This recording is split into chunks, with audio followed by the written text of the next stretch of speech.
Hi, today on Project Mini, we're going to upgrade the stock 16mm rear sway bar on this 2010 base model Mini. It's an r56. We're going to change it to a 22mm three-way adjustable.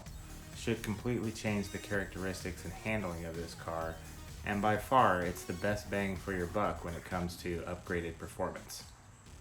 Let's get started.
so far we're about halfway through. We've got everything taken apart.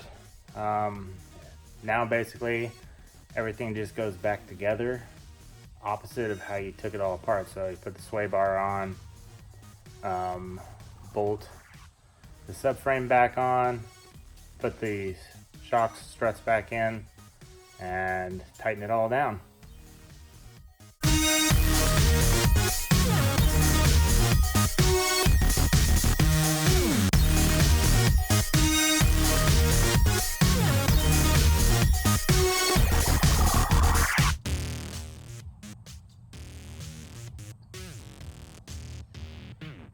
So,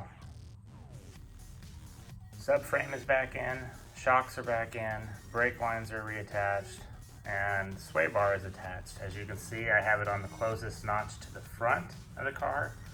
That is the stiffest setting. I will leave a picture showing the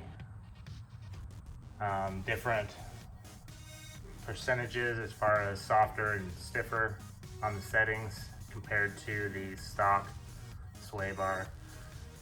Now all that's left is to put the tires on and take the car off the jack stands. Best of luck to you. Hope this video helps. Leave any questions or comments in the links below. Thank you for watching.